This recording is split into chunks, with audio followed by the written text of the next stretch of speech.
오늘 하나님 말씀을 같이 찾아보겠습니다. 오늘 말씀 두 군데를 찾아보겠습니다. 첫 번째는 사도행전 3장 20절부터 21절 말씀. 첫 번째는 사도행전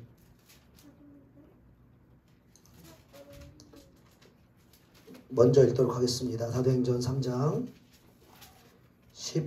20절로 21절 신약성경 191페이지 있습니다. 191페이지에 있는 사도행전 3장 20절로 21절 말씀입니다. 우리 한 목소리로 20절 21절 있습니다. 시작. 또 주께서 너희를 위하여 예정하신 그리스도 곧 예수를 보내시리니 하나님이 영원전부터 거룩한 선지자들의 입을 통하여 말씀하신 바 만물을 회복하실 때까지는 하늘이 마땅히 그를 받아들이라. 다시 한 번만 읽겠습니다. 20절부터 20절 시작. 또 주께서 너희를 위하여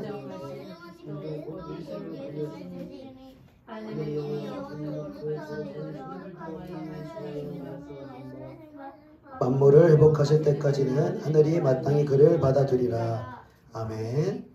자, 여기 한 표시를 해두시고 그 다음에 요한복음 16장 13절로 14절 말씀입니다. 요한복음 16장 13절 14절 말씀을 우리 합독하도록 하겠습니다. 요한복음 16장 13, 14절입니다. 시작. 그러나 진리의 성령이 오시면 그가 너희를 모든 진리 가운데로 인도하시리니 그가 스스로 말하지 않고 오직 들은 것을 말하며 장래일을 너희에게 알리시리라.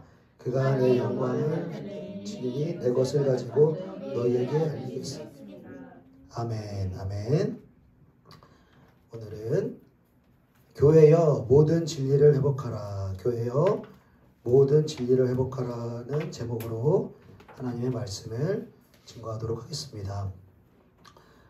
성경에서는 그 마지막 때에 일어날 일들에 대하여서 그러한 징조에 대하여서 구약 성경과 신약 성경을 통해서 많은 내용들에 대하여서 예언을 하고 있습니다. 그 예언 중에 하나가 마지막 때가 되면은 악이 창궐할 거라는 것이죠. 불법이 성하고 사람들의 사랑이 식어갈 것이다라고 복음서에 보면 말하고 있죠. 그리고 예수 믿는 자들이 사회적으로 부당한 대우를 받고 핍박을 받는 그러한 시즌이 이제 다가온다라고 주님은 말씀하고 계시는 것입니다. 여러분, 구약 성경에서 보면 하나님께서 두 차례 이 세상을 크게 이제 심판하는 장면이 나오는데, 첫 번째는 그 노아의 홍수로 세상을 심판하시고, 두 번째는 이 소돔과 고모라의 이 죄악으로 말미암아 불과 유황을 하늘에서 내려서 그 지역을 멸하시는 그런 장면이 나옵니다. 그 두 가지의 공통점이 있다면 사람들의 죄악이 가득 채워졌다라는 것이죠.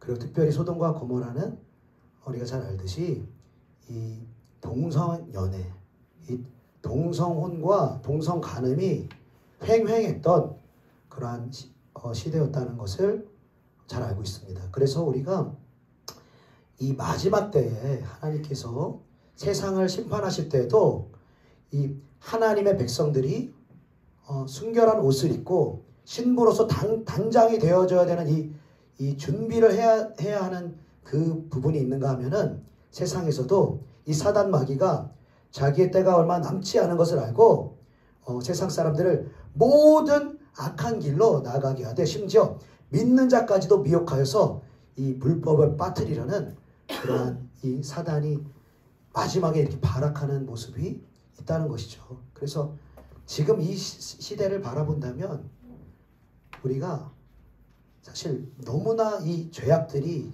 큰 죄악들이 너무나 아무렇지도 않게 벌어지는 것이 지금 이 시대라고 할 수 있습니다. 우리가 불과 10년 전, 20년 전까지만 해도 사회적으로 죄라고 생각했던 이제 뭐 간음이라든지 뭐 낙태라든지 뭐 그 혼외 그러한 여러 가지 일들이라든지 그런 부분에 있어서 예전엔 다 법적으로 처벌받게 돼 있었습니다. 못하도록 해서 정말 그렇게 해도 막 숨어서 하고 또 막 걸릴까봐 두려워하고 이런 사회적 지탄을 받으니까 이제 그랬는데 지금은 뭐 낙태가 사람의 인권이라고 하면서 얼마나 그 특별히 미국에서 한 주에서 낙태를 다시 이 유죄 처리로 이제 하려는 법안을 이제 통과시키려고 그러니까 사람들이 탁 들고 일어나는 겁니다. 그래서 여성들의 인권을 보호해야지 무슨 그게 어떻게 죄냐 하면서 그 죄된 것을 법안으로 통과시키려는 것을 막으려는 것을 우리가 볼 수 있죠. 그리고 우리가 잘 이게 피부로 와닿지 않지만 지금 동성애가 얼마나 가득한지 모릅니다. 지금 우리나라도 가득하지만 지금 차별금지법이 통과된 유럽에서 미국에서는요. 이제 화장실을 들어가도 그 남자 화장실, 여자 화장실이 있고 또 다른 화장실이 또 있습니다. 이 LGBT라고 해서 뭐 레즈비언, 게이 뭐 그런 막 자기가 느끼는 성 정체성을 가지면은 나는 이렇게 느낀다고 하면은 그대로 인정을 해주는 거예요. 인정을 해주고 그것을 죄라고 하고 그것에 대해서 잘못했다라고 하면 법적으로 처벌을 받고 벌금을 내고 그런 설교를 했다가는 이 목사님들이 이제 벌금을 내거나 감옥에 갈 수밖에 없는 구조가 유럽과 미국에서는 지금 만들어지고 있다는 것이죠. 그리고 놀랍게도 하나님의 그 선택된 민족이라는 이스라엘에서 여러분 얼마나 많은 이 동성애가 벌어지는지 모릅니다. 그러니까 우리가 사실 마지막 때로 가늠할 수 있는 성경의 예언들이 많이 성취되고 있는 것 중에 하나가 동성애가 아무렇지도 않게 이렇게 사회적인 흐름으로 나아가고 있다는 것이죠. 그리고 또 성경에 뭐 여러 가지 마지막 때에 대한 예언 중에서 모든 민족에게 복음이 전해지면 그때야 끝이 오리라. 마태복음 14장에 말씀하셨고 그리고 이방인들의 수가 차기까지 로마 11장에 보면은 이스라엘은 더러는 우둔하여질 거라고 하나님 예언하셨어요. 그러니까 이스라엘이 하나님을 알지 못하는 것은 역사적인 여러 가지 이유도 있지만은 이방인들의 수가 먼저 차야 하기 때문에 모든 민족에게 복음이 증거되어지고 주님이 택하신 이방 사람들의 충만한 수가 들어올 때 이스라엘에게 예수 그리스도가 계시되어진다는 것입니다. 그게 마지막 때의 또 다른 하나님의 예언과 약속인 것이죠. 그런데 지금 이스라엘 사람들이 초자연적으로 예수를 믿게 되어지는 일들이 계속해서 더 많은 숫자로 생겨지게 된다는 것입니다. 성경을 보다가 꿈으로 환상으로 그냥 하나님의 초자연적인 임재로 왜냐하면 역사적으로 유대인들은 예수를 너무 증오하거든요. 예수를 너무 증오해요. 왜냐하면 예수를 앞장세운 십자군을 통하여서 예수를 앞장세운 독일군과 히틀러를 통하여서 그들이 역사적으로 예수 이름에 기치를 든 물론 잘못된 믿음을 가진 사람들이었죠. 그러나 그들이 보기에는 유대인들이 보기에는 그들의 민족을 수백만 수천만을 역사적으로 죽인 이 예수 그리스도를 믿는 사람들이었기 때문에 더하기도 십자가로 쓰지 않습니다. 유대인들은 이렇게 위에만 씁니다. 너무너무 십자가를 증오하기 때문에. 그러니까 인간적인 어떠한 노력으로도 그 민족에게는 예수를 증거할 수 없는 민족입니다. 그러나 때가 되자 마지막 때가 되고 이방인들의 문이 열어져서 모든 민족에게 복음이 전해지고 충만한 수가 이제 이방인들에게 채워지기 시작하자 이제는 이스라엘의 눈을 하나님 여시고 많은 이스라엘 백성들 그 열방에 흩어져 있는 이스라엘 백성들을 고토로 이스라엘 땅으로 돌려보내시는 것입니다.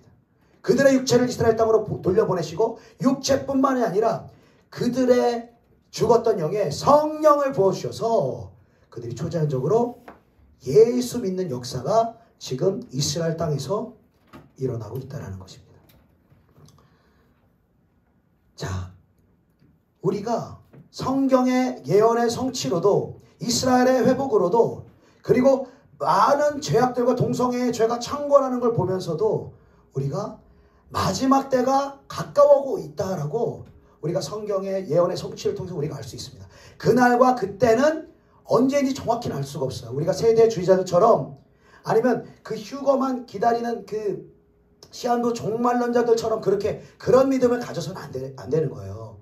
우리는 그날과 그때는 모르는 거예요. 그냥 모른다고 주님이 말씀하셨기 때문에. 그러나 성경의 예언이 하나하나 마지막 때에 대한 예언이 성취되는 것을 우리가 볼 때에 주님의 오시는 그 길이 멀지 않았구나. 우리가 깨닫고 기도로 깨어 있어야 될 줄로 믿습니다. 자, 그러면 마지막 때가 되면 이 예수님 오실 때가 되면 환난과 그 고난의 이 수준이요, 이전에도 이후로도 없는 큰 환난이 있을 거라고 예언하고 경고하고 있습니다. 그리고 불법의 아들, 그 멸망의 아들이라고 불린 적그리스도가 하나님의 성전에 올라 자기를 하나님이라고 자신을 높이고 수많은 사람들이 그를 영웅으로 하나님처럼 모시게 되는 그날까지는 주님은 아직 오시지 않을 거라고 성경은 말하고 있는 것이죠. 자, 그래서 주님 오실 때가 임박했다 우리가 그러면은 우리 많은 신자들은 어떡하나 주님이 오실 때가 되면은 전쟁도 많고 정말로 큰 환란이 있고 예수 믿는 자들에게 핍박이 온다고 하는데 어떡하나, 막 이 두려운 마음, 막 666 숫자 찍어서 주면 밥은 어떡하나, 내 생활은 어떡하나, 이런 걱정하시는 분들이 많은데, 두려워하시는 분들이 많은데, 여러분 두려워하지 않기를 축복합니다. 두려워하는 마음은 여러분 하나님 주시는 마음이 아니에요. 여러분 마지막 때에 대한 성경의 이 비밀과 계시를 아는 것도 중요하지만 그것을 잘못된 방향으로 알아서 두려움이 역사한다면요, 어쩌면 모르는 것보다 우리가 모르고 기도로 깨어있고 말씀으로 깨어있고 순종하는 삶이 훨씬 나을 수도 있어요. 그러니까 어떤 방향으로 한쪽으로만 우리가 나아가게 된다면 귀한 진리조차 우리에게 독이 될 수도 있다는 것이죠. 그래서 우리가 성경이 이 마지막 때에 대해서 가까워왔다고 한 이 때에 그 예수님이 오실 때를 어떻게 우리가 준비하고 기다려야 하는지 오늘 본문 말씀을 통해서 우리가 살펴보고자 합니다. 오늘 사도행전 3장 20절 21절 말씀을 같이 다시 한번 읽어보겠습니다.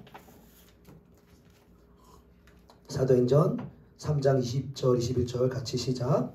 또 주께서 너희를 위하여 예정하신 그리스도 곧 예수를 보내시리니 하나님이 영원전부터 거룩한 선지자들의 입을 통하여 말씀하신 바 만물을 회복하실 때까지는 하늘이 마땅히 그를 받아두리라.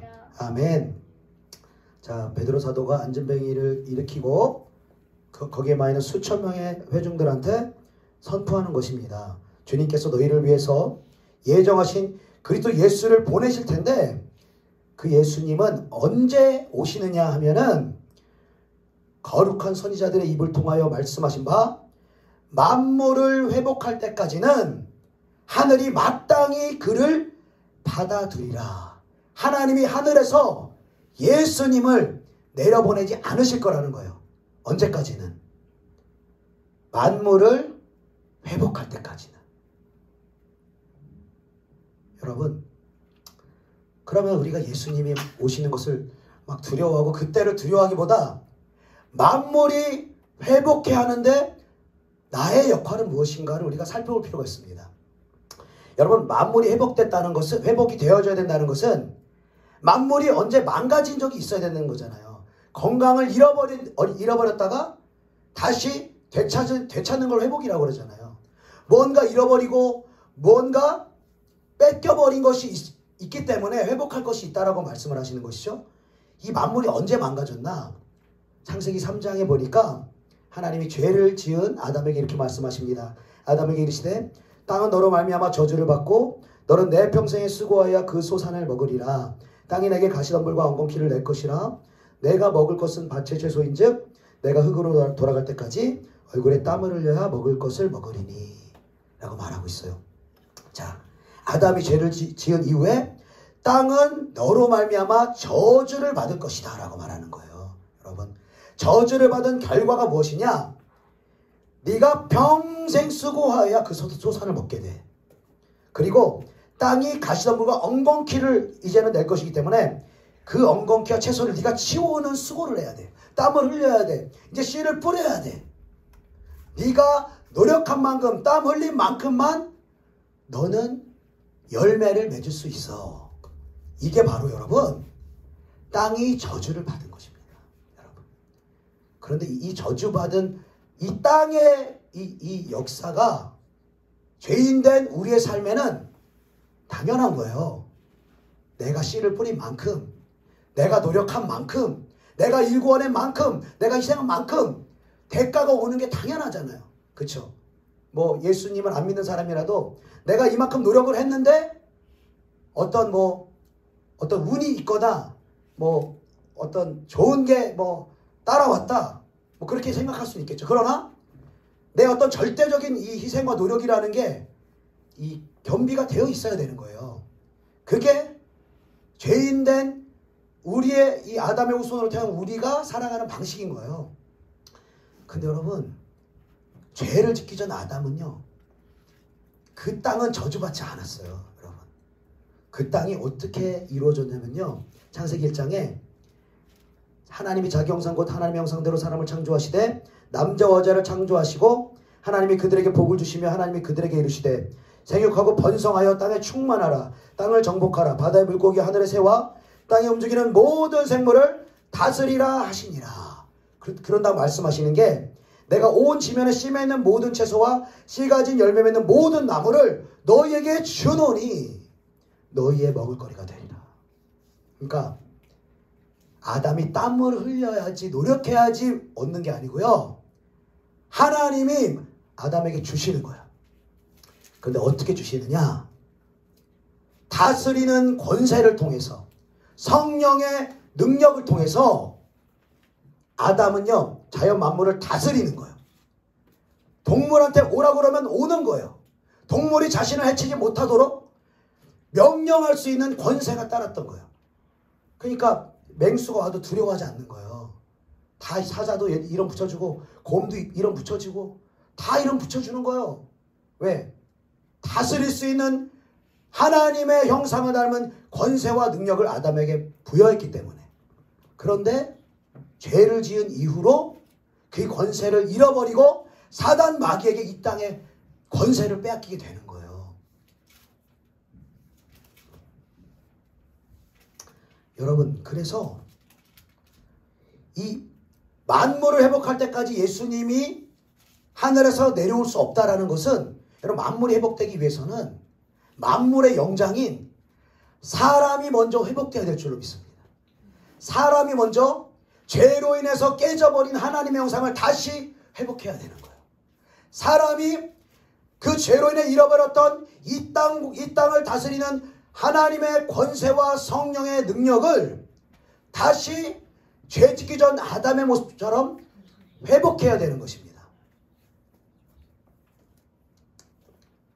그래서 사람이 회복되지 않고는 죄로부터 자유케 되어지고 하나님의 형상을 닮아가고 성령의 거룩한 능력이 입혀져서 사람이 이 첫사람 아담의 이 하나님의 형상의 모형으로 회복되어질 때 땅도 회복되어지고 자연 만물도 회복되어지는 것입니다. 그리고 자연 만물이 다 사람의 회복과 동시에 회복되어질 때 예수 그리스도는 이 땅에 오실 수가 있다라는 것입니다. 할렐루야. 그래서 로마서 8장에는요, 아주 신비한 말씀이 있는데 여러분 참 잘 들어보세요. 피조물이 고대하는 바는 하나님의 아들들이 나타나는 것이니 피조물이 허무한데 굴복하는 것은 자기의 뜻이 아니요 오직 굴복하시는 이로 말미암이니라. 그 바라는 것은 피조물도 썩어짐의 종노릇한 데서 해방되어 하나님의 자녀들의 영광의 자유에 이르게 되는 것이니라 말하는 거예요. 여러분, 피조물들이요, 땅과 자연과 모든 동식물과 모든 만물들이요, 무엇을 고대하고 있냐면 하나님의 아들들이 나타나는 것. 즉 예수 그리스도 형상을 닮은 거룩한 하나님의 아들들이 나타나기를 고대하고 있다는 거예요. 왜냐하면 피조물과 땅이요 너무너무 고통하고 있어요. 22절에 피조물이 다 이제까지 탄식하며 함께 고통을 겪고 있는 것을 우리가 아노라.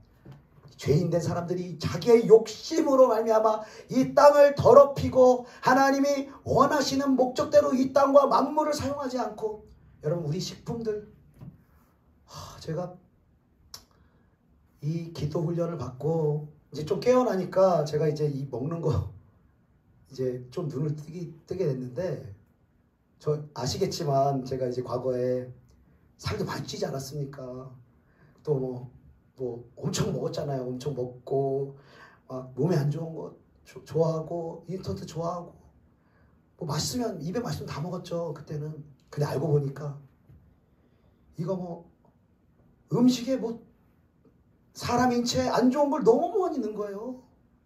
막 사람 건강을 생각도 안 하고 막 자극적인 거, 맛있는 거 계속 먹으면 암 걸릴 수밖에 없는 거를 다 넣는 거예요. 농약 다 뿌리고 이제 막 돼지, 닭, 소 막 엄청 스트레스 받게 해가지고 키우고, 어쨌든 이제 그런 거 이제 조금씩 알게 된 거예요. 그러니까 와, 이 건강에 대해서 이제 신경을 안 쓸 수가 없고, 그리고 죄인들이 얼마나 이 사악한지, 사람들이 얼마나 이 돈에 미쳐 있는지, 그거 계속 먹으면 이 사람 절대로 병에 안 걸릴 수 없고, 절대로 관절염 안 걸릴 수 없고, 절대로 악성종에 안 걸릴 수 없는 그 음식들을 만들어 내잖아요. 그래서 이 어린 자녀들 먹이잖아요. 요즘에 소아암들 얼마나 많습니까, 여러분. 어렸을 때부터 이 부모가 그 음식들 먹고 하기 때문에 아이들, 우리 어렸을 때는 그런 병이 없었어요. 왜 그때만 해도 이렇게 우리나라가 이제 막 발전하고 막 이럴 때이기 때문에 사실 귀하거든요. 고기 먹는 것도 귀하고. 근데 귀할 때예요. 나 인스턴트 이런 게 많지 않았어요. 근데 지금 보세요. 어렸을 때부터 그 지혜몬가 들어가 있는 그 다 먹이잖아요. 다 이제 이 이상 호르몬 같은 거를 막 발육만 막 애들이 되고, 이제 그런 환경에서 살아가는 거예요. 그러니까 피조물들이요 고통스러워요. 아주 고통스러워요. 그리고 하나님의 아들들, 하나님의 형상을 닮은 하나님의 사람들이 나타나기를 간절히 원하고 있다는 것입니다. 그리고 하나님의 아들들이 나타나면 여러분, 그들이 어떻게 되냐? 피조물도 썩어짐에 종노릇한 것에서 해방되어서 하나님의 자녀들의 영광의 자유에 이르게 되는 것입니다. 사람이 하나님의 형상을 회복하게 되어지면 땅도 그 죄인이 준 저주에서 풀려난다는 거예요. 동식물들도 그 저주에서 풀려난다는 거예요. 할렐루야. 그래서 여러분, 환경보호 외치는 사람들 그런 얘기, 그런 걸로 환경보호 안 되는 거잖아요. 우리 알고 있잖아요. 그리고 제2, 제3의 다른 형태로 나오는 공산주의로 또 이 환경으로, 두 번째는 성이라는 이 코드로 또 공산주의를 속이고, 세 번째는 이 환경 문제로 또 속이고, 그렇게 가지 않습니까? 환경은 그렇게 해서 좋아지는 게 아닙니다. 하나님의 아들들이 나타나야 되는 것입니다. 예수 그리스도 형상을 충만히 닮은 주님의 몸된 교회가 되어야 될 줄로 믿습니다. 자, 그 첫사람 아담의 그 모습을 회복하시기 위해서 하나님이신 예수 그리스도께서 이 땅에 인간의 모습으로 오세요. 그리고 첫사람 아담이 이 땅에서 어떻게 만물을 다스렸는지를 예수님이 보여주십니다. 여러분, 많은 복음서의 기록들이 있는데, 우리 누가복음을 같이 읽고 있으니까 누가복음에 나온 기록만 우리가 보자면은, 이제 베드로한테 말하잖아요. 깊은 데로 가서 그물을 내려라. 그 전날까지 뭐 다 얕은데 깊은데 다 밤새도록 했는데 못 잡았어요. 한 마리를 못 잡았어요. 근데 베드로가 자기 경험이나 자기 어떤 생각을 내려놓고 말씀에 의지해서 그물을 내립니다 하고 그물을 내렸더니 깊은 데 가서 그물을 내렸더니 그물이 찢어질 정도로 고기가 낚여진 거예요. 여러분 어떤 상황이었겠습니까? 예수님이 만약에 중간에 가서 놀아 그랬다면 그때도 찢어지는 거예요. 찢어지는 거예요. 왜? 중간에다 넣으라 하면은요 깊은 게 있던 고기들이 쏜살같이 달려와서 베드로가 순종하는 순간 중간에서 잡혀버리는 거예요. 할렐루야. 이게 만물을 다스리는 첫사람 아담의 모습이었다는 거예요. 예수님이 증거하시는 거예요. 그리고 예수님이 피곤하셔서 주무셨어요. 근데 풍랑이 일어요. 이제 제자들이 죽게 생겼어요. 그래서 막 깨워요. 깨워도 잘 안 일어나시는데 깨웁니다. 저희 죽게 됐습니다. 그런데 예수님이 바람아 풍랑아 잔잔하라. 명령하죠. 꾸짖으니까 풍랑이 잔잔해지는 거예요. 자연 만물이 예수님의 명령 앞에서 다스림을 받는 거예요. 할렐루야. 그러니까 제자들이 뭐라고 해요? 이 사람이 누구이기에 바람과 자연도 순종하는가? 그러고 놀라잖아요. 그러니까 자연적인 이 법칙 안에 사는 우리 죄인된 이 법칙을 완전히 깨버리고 예수님이 오셔가지고 하나님의 형상의 모습으로 성령의 권능으로 만물을 다스리는 모습을 친히 보여주시는 거예요. 자, 수천 명이 예수님한테 모입니다. 이제 날이 저물었어요. 다 배고파요. 그러니까 제자들은 벌써 이제 계산을 하는 거. 자, 마을로 가서 이제 다 배고프니까 자, 먹고 오게 합시다. 예수님. 뭐 다음날 모이든지 하여튼 먹고 오게 합시다. 그러니까 예수님이 너네한테 있는 걸로 된다. 줘라. 그랬더니 제자 중 하나가 이 많은 사람을 먹이려면 200데나리온이나 필요합니다. 그 한 데나리온이 이제 하루 품삯이라고 하니까 10만 원을 치더라도 여러분 2천만 원이 필요합니다. 이렇게 말한 거예요. 왜냐면 5천 명, 그 남자만 쳐서 5천 명을 먹이셨으니까 2천만 원이 필요합니다. 예수님께 그랬는데 예수님은 그 자연 법칙으로 하지 않으세요. 너네한테 있는 거 가져와. 순종하니까 하늘을 우러러서 축사하시고 그 보리떡 5개 물고기 2마리로 5천 명을 먹이시고 7 광주리를 넘쳐나게 하셨다는 것입니다. 죄인들이 살아가는 이 삶의 패턴하고 완전히 다른 패턴으로 예수님은 이 땅을 살아가세요. 이게 바로 죄 짓기 전 아담의 모습이에요, 여러분. 그래서 예수님을 로마서나 이 바울서 시내에 보면 뭐라고 표현하죠? 둘째 아담이라고 해요. 둘째 아담. 그리고 주님은 셋째 아담을 기다리고 계십니다. 저와 여러분이 주님의 몸된 교회가 셋째 아담이 되기를 원하세요. 예수 그리스도의 장성한 분량으로 성장하여 하나님의 형상대로 이 땅과 자연 만물을 다스리고 정복하기를 원하시는 것입니다. 그러니까 우리는 노력도 해야 됩니다.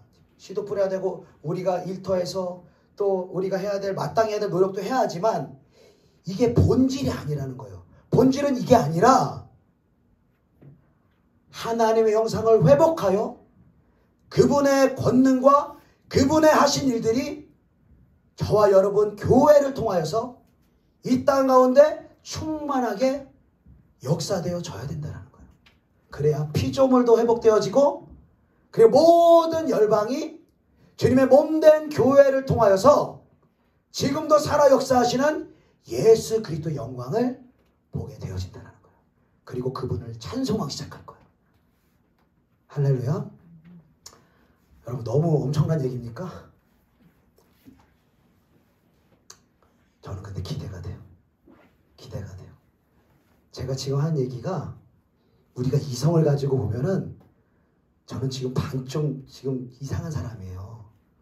이성의 관점을 보면 어떻게 그게 말이 돼? 그 예수님이 하신 거지. 그 성경에 기록되어 있으니까 그때는 하는 거지. 지금 어떻게 그래? 지금도요. 실제로 병든 자를 고치고요. 죽은 자를 일으키고요. 초자연적인 예수 그리스도가 일으킨 그 하나님의 역사를 지금도 일으키는 사람들은 여러분 왜 있는 겁니까? 그 사람들은.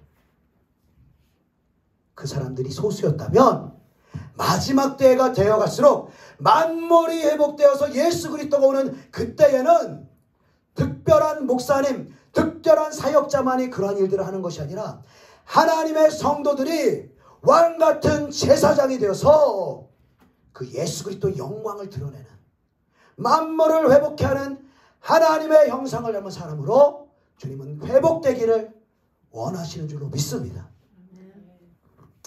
여러분, 그럼 어떻게 예수님의 형상을 우리가 회복할 수 있습니까? 여러 가지 단편적인 방법이 있겠지만 여러분, 하나님이 우리 이 기독교 역사, 이 구약으로 시작해서 이 6,000년의 이 하나님의 역사를 관통하는 이 역사를 우리가 보게 된다면 우리가 어떠한 것을 회복해야 하나님의 형상, 예수 그리스도 형상을 우리가 닮아 나아가고 그 형상에 가까워질 수 있는지 우리가 알 수 있는 것인데, 바로 하나님이 과거에도 행하시고 지금도 행하고 계시며 앞으로도 행하실 그 방법은 바로 모든 진리가 회복되는 것입니다.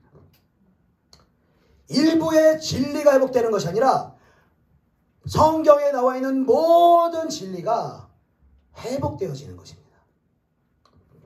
오늘 또 다른 본문 말씀인 요한복음 16장 말씀 우리 같이 읽어보겠습니다. 요한복음 16장 13절로 14절 말씀 같이 읽겠습니다. 시작. 그러나 진리의 성령이 오시면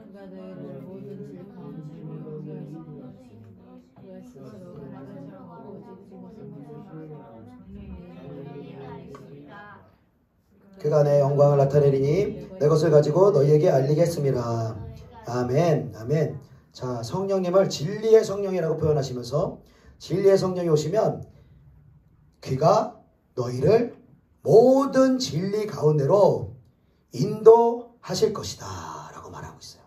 스스로 말하지 않고 예수 그리스도의 것을 가지고 우리들에게 성령은 모든 진리를 말씀하실 것이라고 예수님을 말씀하는 것이죠. 그래서 진리의 성령이 오셔서 예수님을 통해서 또 12사도를 통해서 또 사도 바울을 통해서 신구약 성경이 정경으로 완성되면서 하나님은 성령을 통해서 진리의 성령을 통해서 모든 진리 가운데로 초대교회 성도들을 이끌어 주셨다는 거예요. 모든 진리가 신약 성서를 통하여서 초대교회 성도들에게 확증되어졌다는 거예요.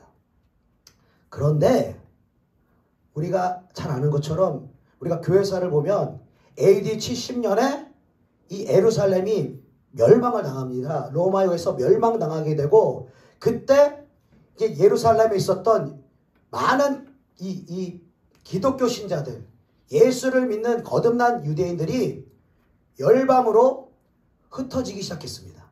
열방으로 흩어지면서 그들이 가는 곳마다 예수 믿는 것 때문에 핍박을 받게 됐어요. 핍박을 받게 됐기 때문에 그들이 가지고 있던 진리가 그때는 정경으로, 그들이 이 성경으로 각 개인이 볼 수 있도록 허락되지가 않았기 때문에 이 구전을 통해서 사도들의 제자들, 그들의 또 제자들, 그들의 어떤 말씀 증거를 통해서 이 말씀이 퍼져나갔기 때문에 온전한 진리가 그들에게 계속해서 남아있기가 어려운 상황이었어요. 역사적으로. 그리고 이 콘스탄티노프 이 왕을 통해서 이 기독교가 이제 핍박하는 종교가 아니라 국교가 되면서 기독교의 자유화가 오면서 이 종교의 자유는 얻었는데, 이 종교의 자유를 얻고 황제가 이제 기독교를 공인해주고 기독교에다가 힘을 실어주기 시작하니까 이 기독교, 이 예수 믿는 사람들이 권력을 가지기 시작하고 기득권층을 이 세력을 갖기 시작한 것입니다. 그래서 500년부터 1500년까지 이 중세의 암흑시대라고 하는 이 컴컴한 이 로마 카톨릭의 이 타락한 교회의 모습으로 이 자신들의 권력을 유지하기 위한 수단으로 이 예수를 섬기고 또 이 면죄부를 팔아서 돈을 벌고 그리고 사제직을 신앙 있고 예수를 사랑하고 영혼들을 사랑하는 사람들에게 주는 게 아니라 돈 받고 아무에게나 이 사제직을 팔 수 있는 그러한 제도를 만들면서 이 교회가 로마 카톨릭이 완전히 타락하고 말아버립니다. 그래서 이 신약 성경에 나와 있는 진리가 완전히 잃어버려지게 된 거예요. 다 잃어버려지게 된 거예요. 그때 1517년에 그때 로마 카톨릭이 사제로 있던 마틴 루터가 성경을 보다 보니까 도저히 성경과 아예 다른 것을 주장하는 이 로마 카톨릭에 대해서 이 성령이 그의 양심 안에 불을 지펴주시고 이 영감을 주시면서 이 오직 믿음, 오직 은혜, 오직 성경이라는 이 세 가지 기치를 들고 이 로마 카톨릭에 대항하여서 진리를 회복하는 일을 시작한 것입니다. 그것이 바로 종교개혁이잖아요. 종교개혁. 그리고 진리를 여러분 일부의 진리를 회복한 거예요. 그러니까 하나님의 은혜로 또 믿음으로써 구원을 받는다라는 것, 그리고 모든 성도들이 성경을 봐야 된다는 이 진리를 회복을 한 거예요. 그러니까 초대교회가 가지고 있던 중요한 진리 중에 일부를 1000년 동안은 가려져 있었는데 놓치고 있었는데 마틴 루터를 통해서 하나님이 회복시키신 거예요. 그러면서 루터교, 장로교가 태동을 하게 된 거예요. 그러면서 재밌는 것이 여러분, 루터가 이 오직 믿음, 오직 은혜, 오직 성경을 이 개신교의 이 슬로건으로 걸면서 이제 교회를 개혁하기 시작했을 때 그 전에 있던 기득권층, 이 로마 카톨릭에서는 이 루터가 말한 이 성경적인 이 개혁과 이 주장을 이단시하면서 그를 파면시켜 버립니다. 잘못된 가르침이라고 파면시켜 버려요. 자, 그렇게 1500년대부터 1000년간 루터교와 장로교가 활성화되면서 이 교회의 진리가 일부가 회복되게 됩니다. 그런데 오직 믿음과 은혜를 강조하다 보니까 사람들이 죄를 너무 쉽게 짓는 거예요. 너무 죄를 쉽게 짓고 회개도 안 하고 전도도 안 해요. 왜냐하면 한번 구원을 받았으니 또 영원히 구원받은 거니까 전도도 안 하고 선교도 안 합니다. 그러니까 교회가 뭔가 건강하게 양육되고 확장되어지지가 않아요. 그래서 1600년대부터 성결운동이 일어나기 시작한 거예요. 300년 동안 1600년대 초부터 1800년대 후반까지 성결운동이 일어나게 되는 거예요. 그래서 성결교, 감리교, 그 요한 웨슬리를 통하여서 이 성경의 또 다른 진리들이 회복되기 시작하는 거예요. 회개의 진리가 회복되어지고 죄를 끊어야 된다는 진리가 회복되어지고 그리고 구원을 받았더라도 너희가 정신을 차리고 깨어 기도하며 회개하며 죄를 끊어내야 된다는 이 성결운동, 그러니까 전도를 열심히 하게 되고 선교를 시작하게 된 것이 여러분 1800년대 아닙니까? 그러니까 성결운동을 하면서 감리교와 성결교가 탄생하게 되는 거예요. 그런데 또 다른 진리가 여러분 회복됐잖아요. 근데 또 다른 진리가 회복됐는데 이 루터교나 장로교에서 이 성결교랑 감리교 또 다른 진리가 회복되어진 이 사람들을 바라보면서 아, 축하드립니다. 또 진리가, 성경에 있는 진리가 회복됐군요. 이렇게 나온 게 아니라 너네 잘못된 거 가르치고 있어. 어떻게 구원받은 사람이 버림받을 수 있어? 너네 잘못된 거 너네 가르치면 이단이야. 또 이단시해버리네요.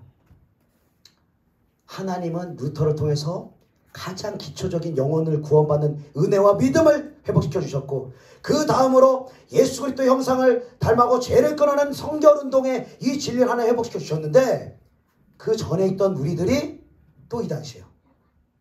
그리고 봅시다.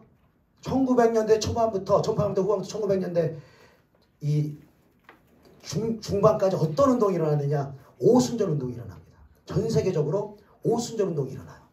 성령이 역사하고 방언이 임하고 저자적인 하나님의 기적과 능력들이 나타나기 시작하는 거예요. 예배의 찬양이 활성화되기 시작하고 예배를 자유롭게 드리기 시작하고 성령의 여러 가지 현상들이 나타나기 시작한 거예요.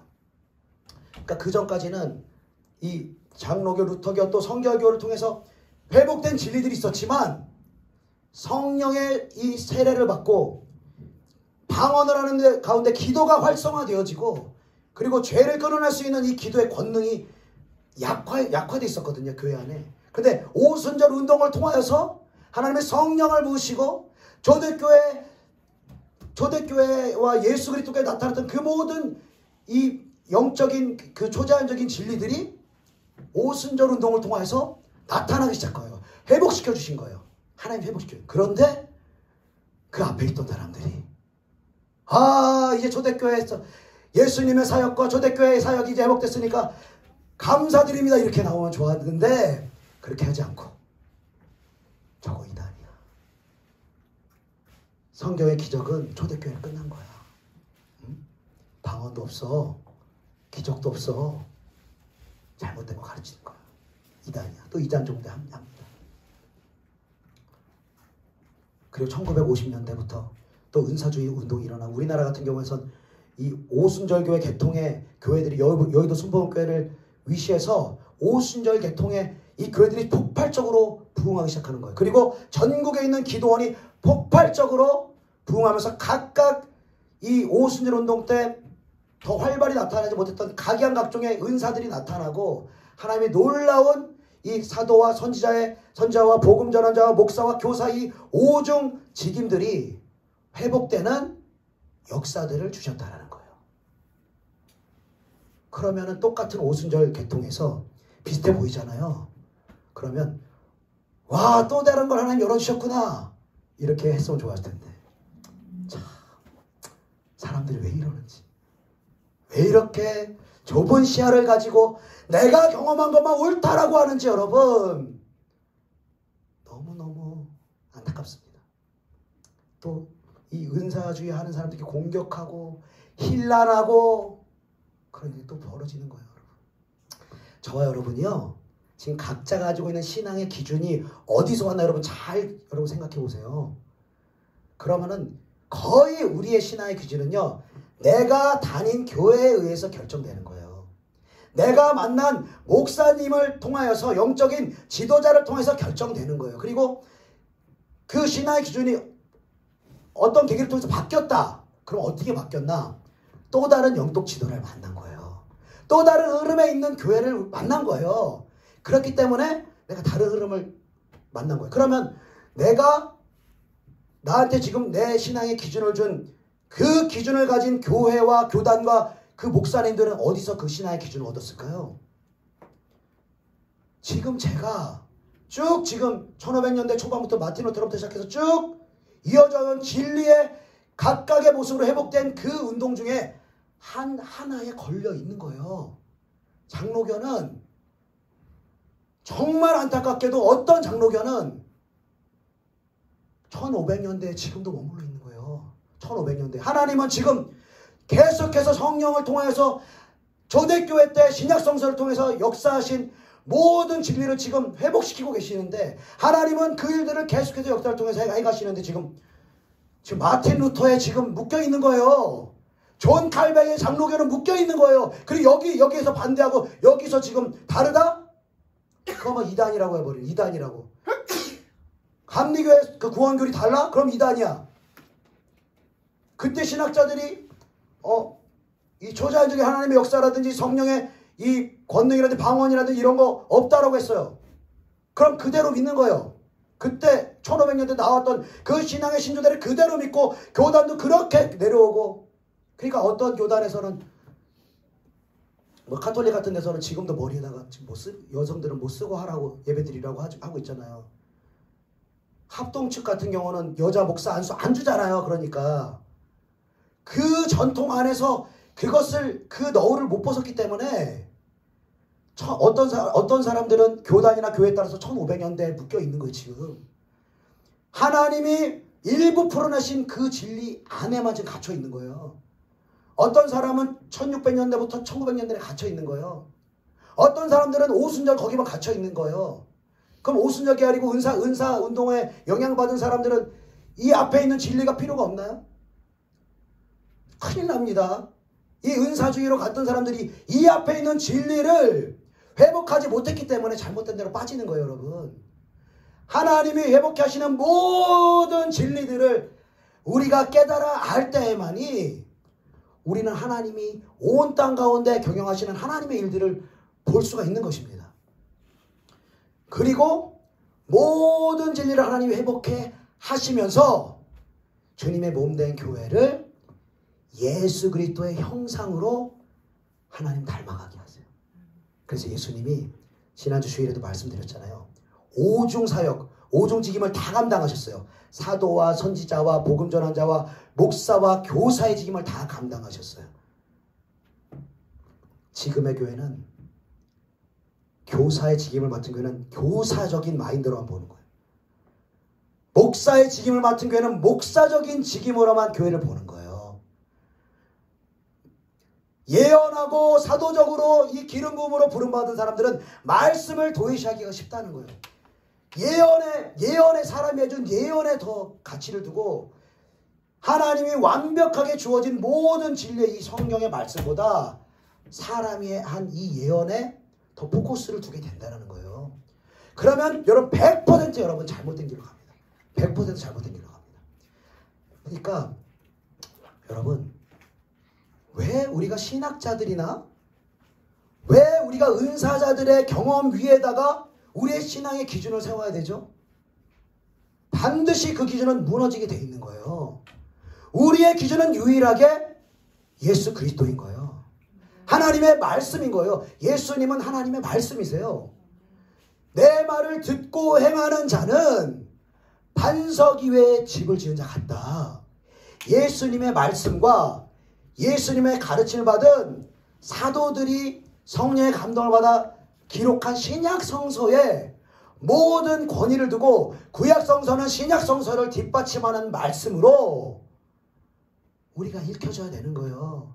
그리고 예수님이 다 이루었다. 율법 말씀을 다 이루었다 하실 때 율법의 말씀 중 우리가 뺄 거는 빼고 우리가 자유케 될 건 되고 구약은 지금 우리 신약의 시대를 살아가는 우리가 받아들일 수 있는 말씀들을 분별해 가면서 받아들여야 된다는 거예요.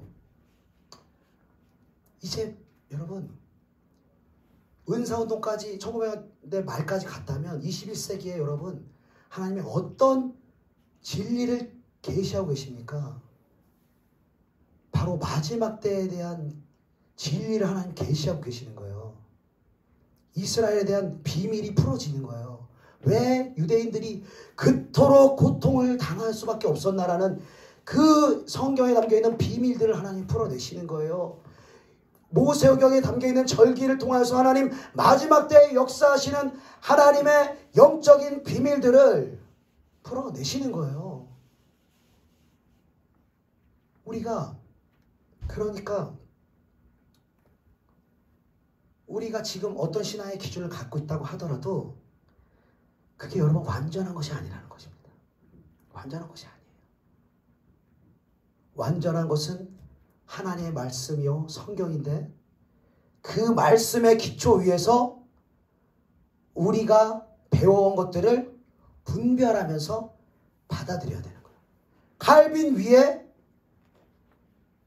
그 신학 아래 말씀이 들어가면 안 되는 거예요.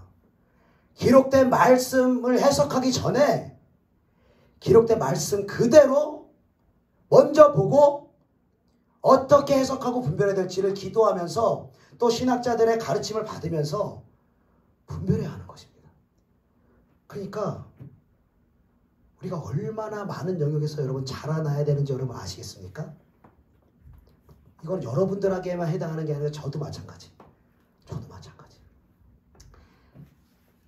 가장 우리가 지금 하나님이 말씀하고 있는 마지막 때의 비밀, 이스라엘의 비밀, 우리가 그 하나님이 행하시고 있는 그 길까지 우리가 나아가고 정말 중요한 계시지만 여러분 이 계시를 알았다고 하더라도 지금 하나님의 역사 안에서 흘러온 이 오직 믿음 오직 은혜 오직 성경의 이 진리와 또 성결을 향한 죄를 끊어내고 회개하는 이 진리와 또 오순절 성령의 역사와 영적 전쟁과 은사들을 풀어내는 이 모든 진리가 그 영혼에게 이 정확하게 또 건강하게 구비되어 있지 않고 그 마지막 때에 대한 비밀만을 안다면 이 사람 100% 두려워합니다. 100% 두려워요. 비밀을 안다라고 아는 거랑 사는 건 여러분 다른 거예요.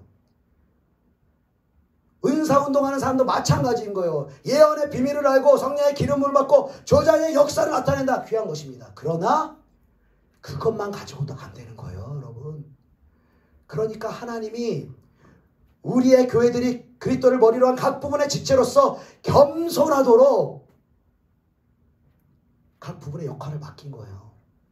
어떤 교회는 팔의 역할을 맡기고 어떤 교회는 손의 역할을 맡기고 어떤 교단은 다리의 역할을 맡기고 어떤 사람은 눈의 역할을 맡기고 다 다른 역할을 맡기는 거예요. 그리고 그 모든 것이 누구를 위해서? 예수 그리스도를 위해서.